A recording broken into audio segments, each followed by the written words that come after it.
Yeah, it is what it is, right? It is what it is. All right, let's get into things, guys. It is trade season.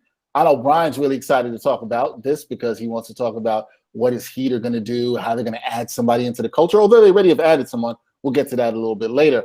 A lot of names have been floated around from the beginning of the season in terms of looking at odds and what could happen in terms of who could be traded.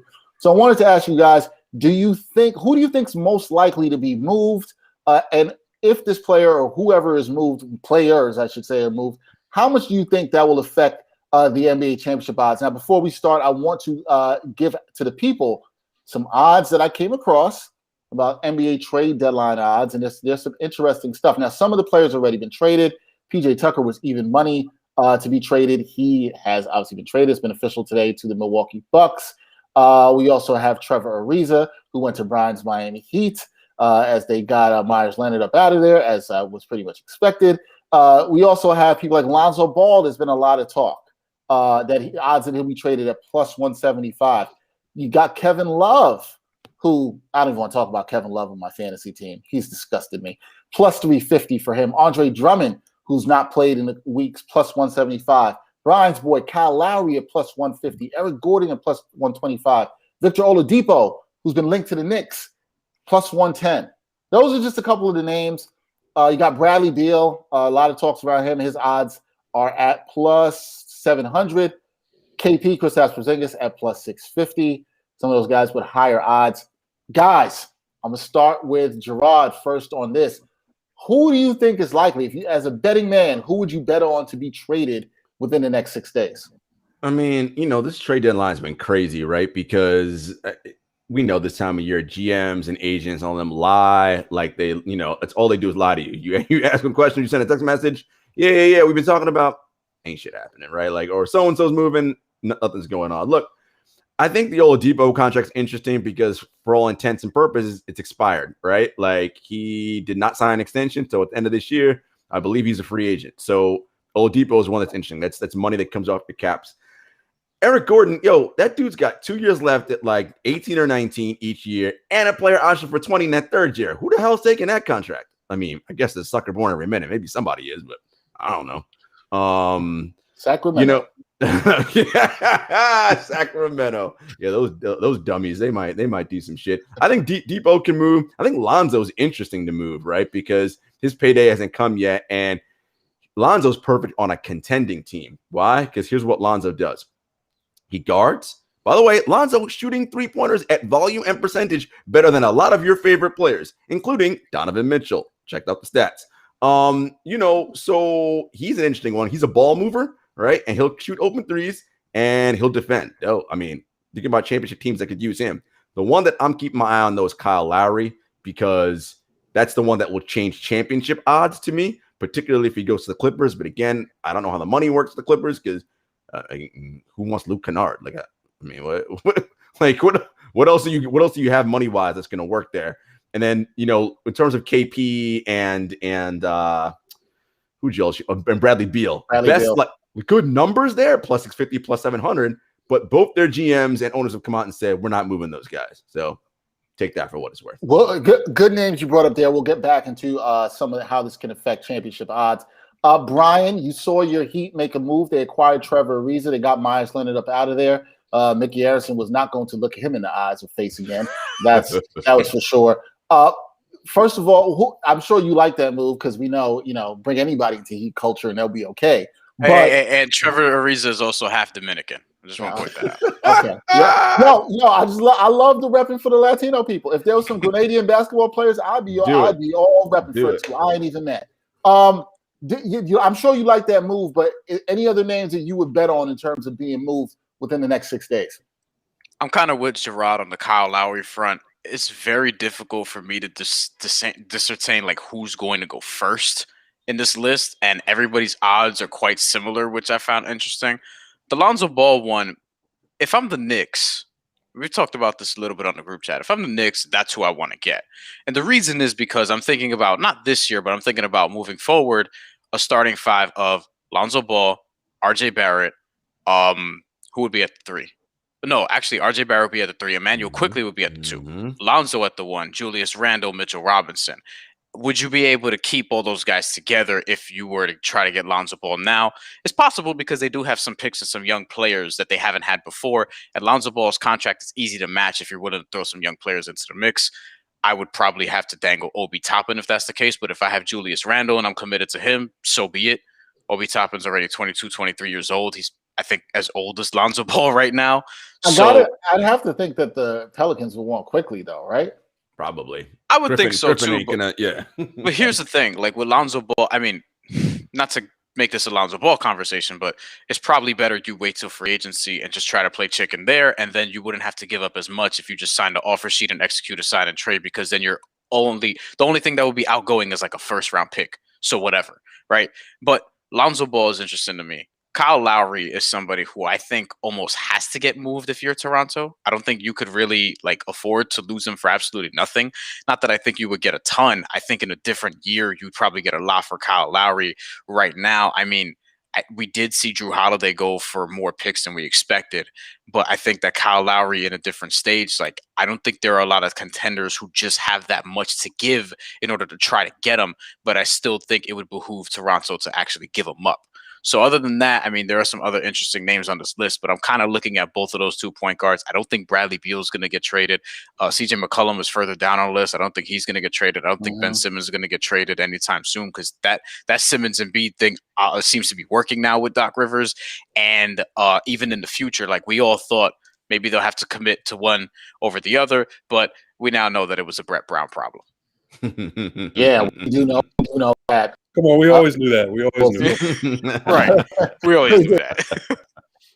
Brian brings up a point, and Gerard brought this up too about Murph, that you don't know if there'll even be that much activity. It's really kind of hard to predict that. You would think names like Lowry should go, and I think we know the names that probably won't go on the higher end of the odds. Do you think there'll be activity? Do you think there'll be a move here, or will this be kind of a quiet deadline? Yeah, I think it's going to be quiet, but also I don't really see anything significant. The Lonzo, like you said, maybe he could help the Knicks, he could help even the Clippers, but I haven't seen any trades that I would like as far as New Orleans is concerned. It's a tough situation. They're probably just better off sticking with him for the rest of this year. Drummond, I think, would be significant wherever he goes. If he goes somewhere, especially if it's either the Lakers or the Nets, that would move the needle for either one of those teams. So, I mean, but those are the only two. I just don't. What's Lowry's contract situation? Is he in the last year of his contract? Last year, $30 million expiring.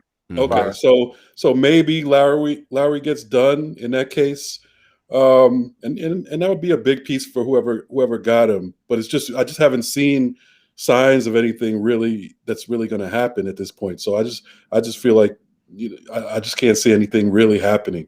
And like I said, the other stuff that's going to happen, I don't think is that significant. I definitely think I see that minus 120 for JJ Redick. I think he probably definitely gets dealt because he's not doing anything for New Orleans. Yeah. They don't want him, and and another team will think that he has a few shots left in him. Golden State. Yeah, he seems. Yeah, that's a place I can see him going. He seems like a good somebody will take a flyer, second round pick. Maybe a young player in there and get him. I think he's one of the likely guys to get traded. Smart player that Kerr would want. He'll know how to move the ball. He'll know how to be in the right spots. Could we do a couple minutes on Oladipo actually? Yeah, sure. Because I'm trying to figure out what's the spot for him, because it's awkward, right? Like he's not this great catch and shoot guy that you just plug in and shoots a lot of threes. So I was wondering, Golden State is a team that's interested in him. Miami's interested in him.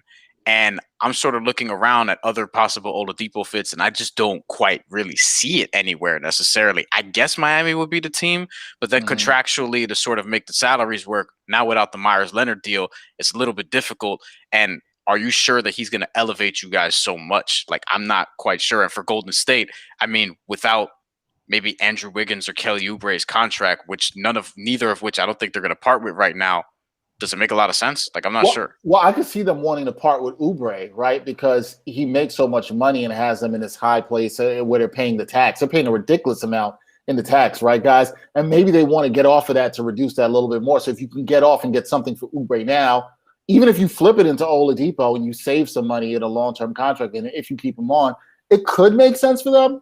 But I don't know how easy that is going to be for them to trade. Like if that's your point, Brian, because I don't know how easy it will be for them to trade. I think with Oladipo, guys, the points that Brian makes, I'm not really sure where he fits that well. And then if you trade for him, are any veterans? Murph talked about the fact that teams that think they're contending and looking for veteran players, they're going to want a guy that's going to be able to push them over.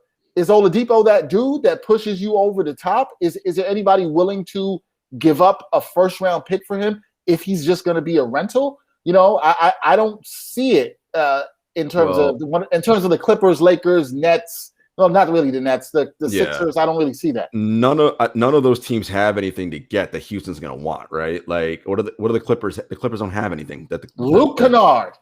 And Houston wants too much. That's the other problem. Houston wants way too much. Yo, Raphael's still out here trying to like stick up dudes at like, you know, like he's out here trying to commit armed robbery. Literally, like wants everything for every guy that he has. I just, you know, Oladipo's in an interesting spot, as Brian mentioned, because I do think he's valuable. Look, you know, he had the one All NBA season, but I think that is who he is when he's healthy and been playing in the right situation. I think he's just had some like really bad injury luck, and who knows what the hell's going on in Houston right now.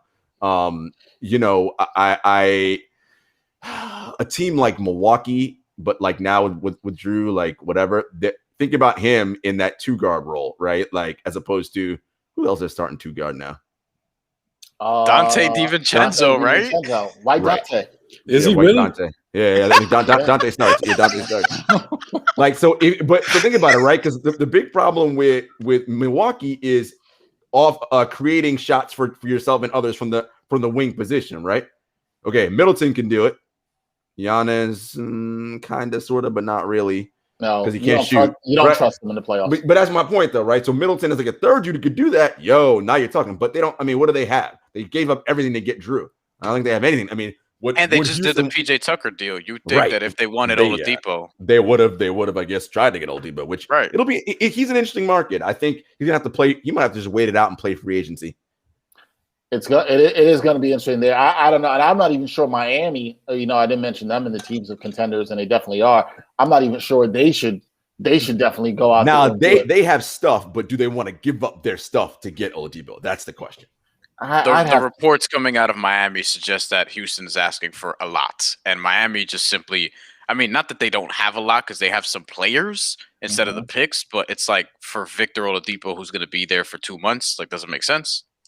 Yeah, unless you know you're re-signing him, right? Like unless you know for a fact. Right, you're re-signing. And with that being said, that's why I think like what Murph mentioned when you talk about someone like a JJ Redick in terms of betting, he makes the most sense because he's going to be he's going to be cheap relatively, even in terms of the money that you'd have to match for that in terms of a trade. You can get some young players in a second-round pick. You can get JJ Redick, and I agree with Murph that some of these contenders are going to think he's the kind of guy that can put them over the top or give them that spacing they need, that extra shooting. He can help win a playoff game or two for them. So I can see that. Not really on this list. And another factor, guys, I was going to bring up is I think the play-in tournament changes stuff here because a lot of teams still feel like they're in it and they have something to play for. So maybe in normal times, a team, let's say like the Chicago Bulls, the Indiana Pacers, who have been slumping as of late, even like the Sacramento Kings, who probably still want to try to make a push to get to the play-in, and they have no business pushing for anything. They still are going to try to do things. And I think that's why it's going to be a pretty quiet deadline. Murph says he thinks that too. Do you, Gerard and Brian, do you feel like it's also going to be a quiet deadline? Yeah, it seems like it. Again, it's always so tough because there's so much like, dudes aren't saying anything. So when I don't hear anything, then I'm like, ooh, some shit's probably happening. So we haven't heard it. But to your point, I agree with what Murph said.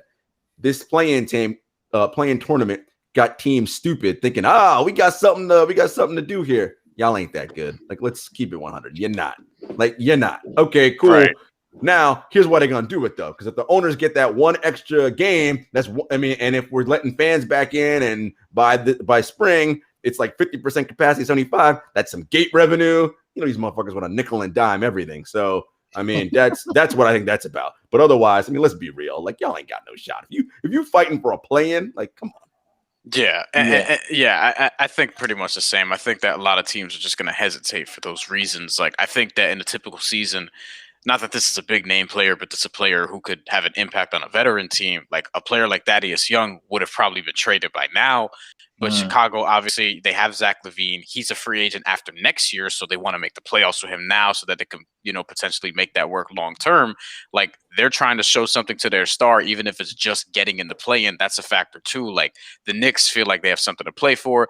The Bulls feel like they have something to play for, even though they're not going to be contenders. So I think a lot of teams are just going to be playing chicken. I do think we'll see some moves, but I don't know if we'll see much bigger than we've already seen with the move centered around PJ Tucker and Trevor Ariza, both of whom I think are going to be impact players on the teams that they're on. Like, we saw Jay Crowder have an immense impact in Miami last year, and PJ Tucker is a veteran who can help Giannis and Milwaukee. But other than that, I don't know if we're going to see any big name guys right now. Yeah, I'm not so sure either. I think it might be kind of quiet. I'm with Murph on that, and I think what you may see, you'll see some moves of big names, but I think it'll be in the buyout market. LaMarcus Aldridge, Andre Drummond.